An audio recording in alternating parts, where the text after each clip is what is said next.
U.S. Soccer Hall of Famer, the U.S. men's national team legend, and as of this weekend, a participant in the 7v7 tournament, the soccer tournament, with a cash prize of $1 million to the winner. Clint, great to have you on the show.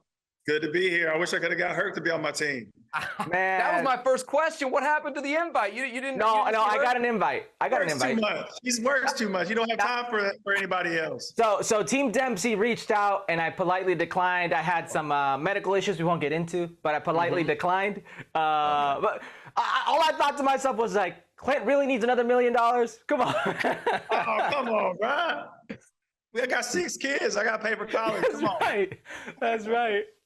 Clint, surely you're not doing it for the money, though. So I think that's kind of my question is, you know, you retire from the game. I don't know how active you are. I don't know if you still play a ton of pickup, but when this first comes across your desk, like, what was your reaction? Were you eager to play, or did you have to be talked into it?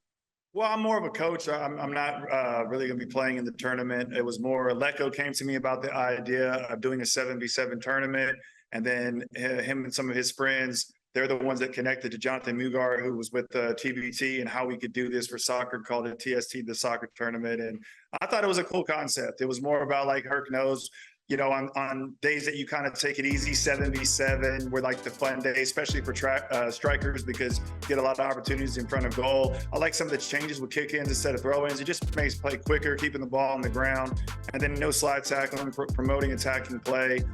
So yeah, I thought it was a cool concept. I kind of talked with them about some of the rules and, you know, changes that I would make. And they asked me if I wanted to have a team, and I said, yeah, that'd be great. Try to maybe get that mix of former pros with like some new talent. We did some tryouts, and we got, you know, 5 guys from the tryouts that we're going to need to rely on their athleticism and their fitness, because we've had some other guys, former pros, pick up some injuries. So we're definitely going to have to use our depth in this tournament.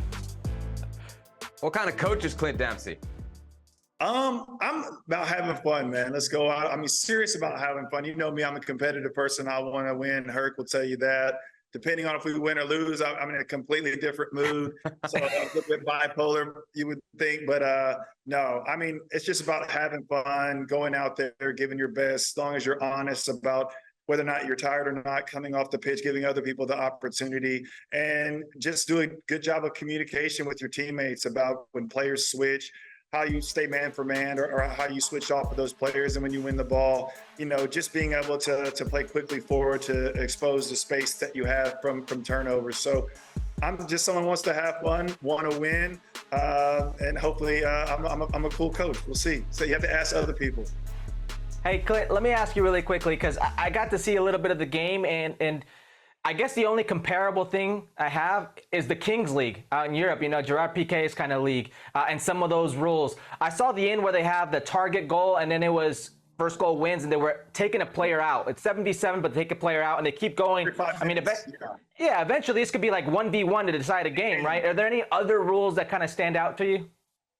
I mean, the thing is, the only thing that I would change, if you're already winning the game in the group stage, I don't think that you would need to do the target score, because you want to save legs for the knockout rounds. Right. And then in the knockout rounds, you would always have extra time and penalties in like World Cups and major tournaments, but do the target scoring more so in the knockout rounds to maybe save people's legs, because you're starting to see some of the older players starting to pick up injuries. So it's about how long can you keep your team healthy. But I think it's a cool concept, winning. You have to win with the goal. I wish they would bring gold and goal back to international soccer. But yeah, I like the kick-ins. I like the fact that if you're a keeper, they don't want you throwing it past halfway, so you have to build out a little bit more. But yeah, you know, I think in the first year, you'll kind of figure out what works, what doesn't. I think it's great that you have the subs on the fly, because we definitely need it, because everybody was getting tired. It's almost like you subbing every 2 minutes. So it's been interesting to say the least. I don't know about you, Herc. This guy doesn't sound like a coach. He sounds like a commissioner. It sounds like he's ready to take over the league, man. No, I don't doubt it. Let's go. Clint, so obviously you've been busy. You've been busy in the time since you stepped away from your career. You've been doing a lot of TV work. I don't think anybody's surprised that you're good at TV. I think people are surprised that you decided to do TV. What drew you kind of into the limelight? Because as a player, at least the stereotype, the perception of you was a guy that wasn't really into that. Yeah, for sure. I mean, especially towards the end of my career, I started being more, I guess, like a hermit in terms of the pressure that you have being a DP and all the criticism that comes with being in that position. And then, trying to be successful. And if the team does well, then you're part of that success. If the team doesn't do bad, then a lot of the failure falls on your shoulders, and a lot of negative media kind of comes your way. And it's tough to kind of deal with all those type of things. It was kind of hectic being in that position where you're always talking and being in that limelight. You just kind of wanted to be with your family. And then when you get that time away from the game and you're able to see it from this perspective, you can kind of understand it a little more of how to navigate that role as a player. But for me, what got me to be on TV was being able to be in situations where you can be yourself. I don't want to feel like I'm trying to be something that I'm not. If I don't want to talk about a certain issue, then I won't talk about it. If I'm passionate about something, by being in a situation where you can talk about what you're passionate, that's what makes me want to be a part of that project. So with CBS giving me the opportunity to do that with Maurice Sadu, Kate Abdo, Charlie Davies, and Gucci Onyewu, that's what kind of got my feet wet. And then from there, got the chance to work with Fox in the World Cup. But I don't do it every day. I only could do like international. I don't see how y'all guys do the week to week. Y'all are people y'all are the serious grinders. So hats off to y'all. A lot of respect for that. But I'm more of kind of part-time type of person. Commissioner and agent, Clint Dempsey. There we go. That's right. There we go. That's right. Let me do your next deal, bro. Got you. Bro, I don't have an agent right now. So if you want, we can talk. All right, 10%. I'll cut you a deal, 10%.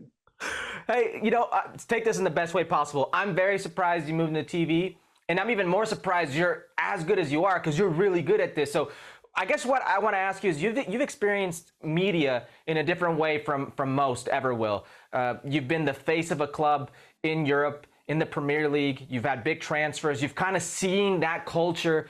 How would you compare the media landscape there to the U.S. media landscape? Ooh. That's a good question. I would say definitely both are cutthroat, but in Europe you're more, in the spotlight because it's the main sport there. When you're in a country where it's the main sport, well then it's just every day, it's right there in your face, whether you're watching, on Sky or they have the newspapers that are in the locker room. I mean, I was never on the biggest teams per se when I was in Europe. The biggest team, I would say, in terms of getting for that Champions League spot was Tottenham. But with Fulham, you kind of went under the radar a little bit, but still, I mean, you're in one of the biggest leagues in the world. And like you said, there's more pressure there. There's more eyes on you, and it's more difficult of a league. You can't hide. And if you want to do well, when you get your chances, you got to take them and you got to stay in there, because if a team wins when you're not in there, it's not going to be likely that you're going to get in that next game and be a starter. You're going to have to come on as a sub. So it's definitely more difficult, I think, being in Europe and having that pressure of the media. But in the States, I mean, it's still there in terms of the criticism that you're under. It's just, I don't think it's at that level yet in the States of having that pressure that you do in Europe or in Mexico or in South America. Clint, you've had the perspective as well of being an American in the Premier League. Like, we just saw it with Leeds getting relegated. The three Americans there really getting hammered, not just by the press, but by the fans as well.